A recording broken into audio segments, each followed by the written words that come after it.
ተመልከቷቸው። እነዚህን ተወዳጅና ዝነኛ አርቲስቶች ያላቸውን ውበት፣ በራስ መተማመን እንዲሁም በህዝብ ዘንድ ያላቸውን ተቀባይነት። ለዚህ ሁሉ ስኬታቸው ግን ማንም ያላወራለት የውበት ሚስጥራቸው ዋነኛውና ግንባር ቀደም ቦታ ይዛል። ስራቸው እንዳለ ሆኖ አብዛኞቹ ዝነኞች እነዚህ ሚስጥራት የማይናገሩ ቢሆንም ዛሬ ግን እነዚህ ሚስጥሮች በግልጽ የምናይ ይሆናል። ብዙ ሴቶች እነዚህ ሚስጥሮች ባለማወቅም ይሁን አውቀው ባለመተግበራቸው ውበታቸው በየጊዜ እየቀነሰ እናም ያለ እድሜያቸው እያረጁ ሲሆን ከዚህ ቪዲዮ በኋላ በቪዲዮ ላይ ያሉትን ሚስጥራት ወይም ተግባራት ያለመሰልቸትን የምትተገብሩ ከሆነ በአጭር ጊዜ ውስጥ እንደ ዝነኞቹ ያማረ ፊት እንዲሁም የተስተካከለ ቁመና እናም ከእድሜያችሁ በታች ወጣት ትሆናላችሁ። ወደ ቪዲዮ እንግባ። ከዛ በፊት ቻናሉ ሰብስክራይብ በማድረግ ቪዲዮን ይጀምሩ። ሚስጥር 1 የቆዳ እንክብካቤ።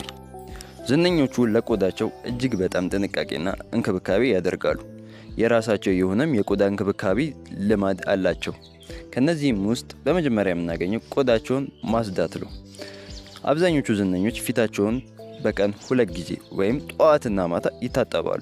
ነገር ግን የሚጠቀሙት ጀንትል ክሊንሰር ሲሆን ይህም ቆዳን አያደርቅም፣ የፊት ዘይትን ይቆጣጠራል፣ የቆዳን ንጹህ ያደርጋል። ብዙ ሴቶች የሚሰሩት ስህተት ጠንካራ ሳሙና መጠቀማቸው ሲሆን ይህ ደግሞ ቆዳን ያደርቃል እንዲሁም ብጉር ያመጣል።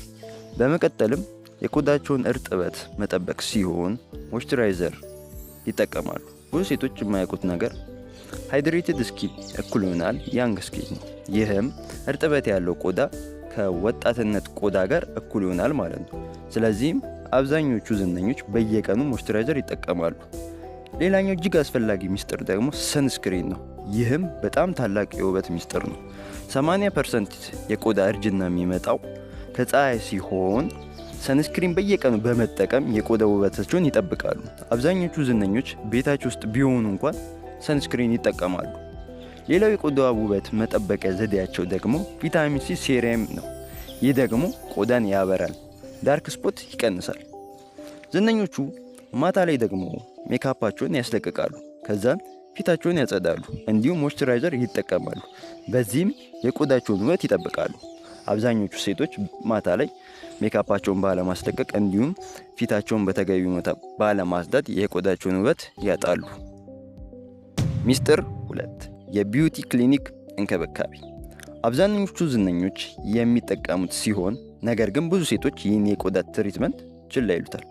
ብዙ ሰዎች ዝነኞቹ ቆዳቸው ለምን እንደሚያበራ ይገርማቸዋል።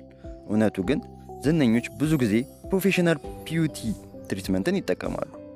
ከነዚህም ውስጥ የምናገኘው ፋሻል ትሪትመንት። ይህ የተለመደ የቢዩቲ ትሪትመንት ሲሆን ይህም ቆዳን በጥልቀት ያጸዳል፣ የሞታ ቆዳን ያስወግዳል። በዚህም ቆዳን ንጹህ፣ ለስላሳ እና የሚያበራ ያደርጋል። ብዙ ዝነኞች በወር 1 ጊዜ ፋሻል ያደርጋሉ። በሁለተኛው ደግሞ ኬሚካል ፒል ሲሆን ይህ በጣም አስገራሚ የቢዩቲ ሰክሬት ነው።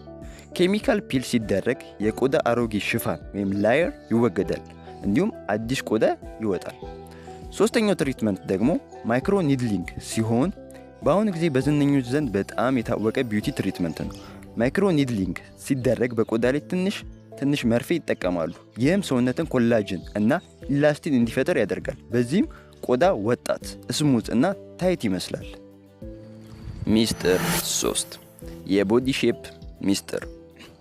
ብዙ ሰዎች ዝነኞቹ ያማረ የሰውነት ቅርጽ ያላቸው በተፈጥሮ ይመስላቸዋል።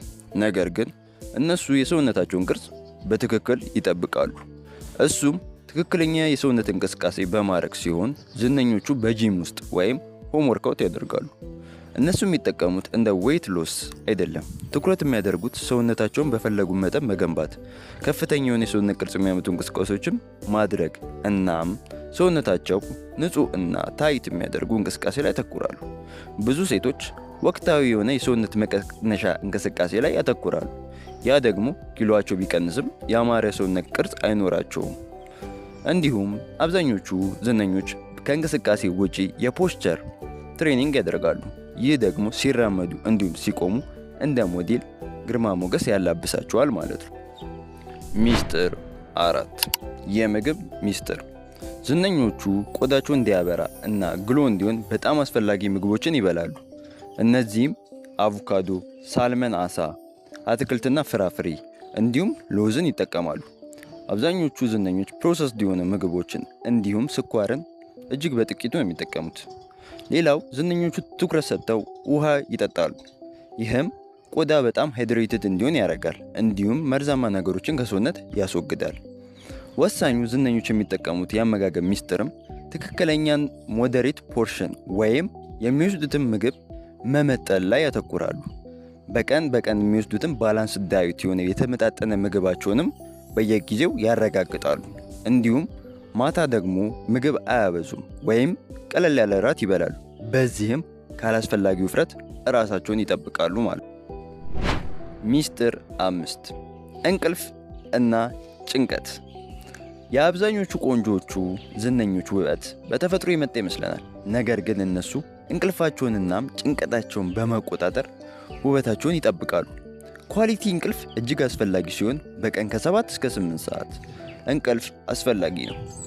ኳሊቲ እንቅልፍ የቆዳን እርጥበት ይጨምራል፣ እንዲሁም አይን አካባቢ የሚወጡት ጥቁር እብጠትን እንዲሁም የፊት መጨማደድን ይከላከላል። ብዙ ሴቶች አምሽቶ ይተኛሉ፣ እንዲሁም ሶሻል ሚዲያ ላይ ረጅም ሰዓት በማሳለፍ የእንቅልፍ ሰዓታቸውን ያዛባሉ። በዚህ ምክንያት የተጨማደደ ፊትና አይናቸው ስር ጥቁር እብጠት እንዲፈጠር ያደርጋሉ። ሌላኛው ጭንቀት ሲሆን ይህ ጭንቀት ኮርቲሶል የሚባል ሆርሞን ያመነጫል። የዚህ ሆርሞን መጠን መጨመር ደግሞ በፊት ላይ ብጉር እንዲሁም የፀጉር መርገፍ እንዲሁም ውፍረት መጨመርን በሴቶች ላይ ያመጣል። ዝነኞቹ ደግሞ ሜዲቴሽን፣ ዮጋ እና ቀለል ያለ እንቅስቃሴ በማድረግ አብዝቶ መጨነቅን እንዲሁም ኔጌቲቭ አመለካከትን በመቀነስ ያማረና የተስተካከለ ቆዳና ሰውነትን ይገነባሉ። ውበት በተፈጥሮ ብቻ የሚገኝ አይደለም።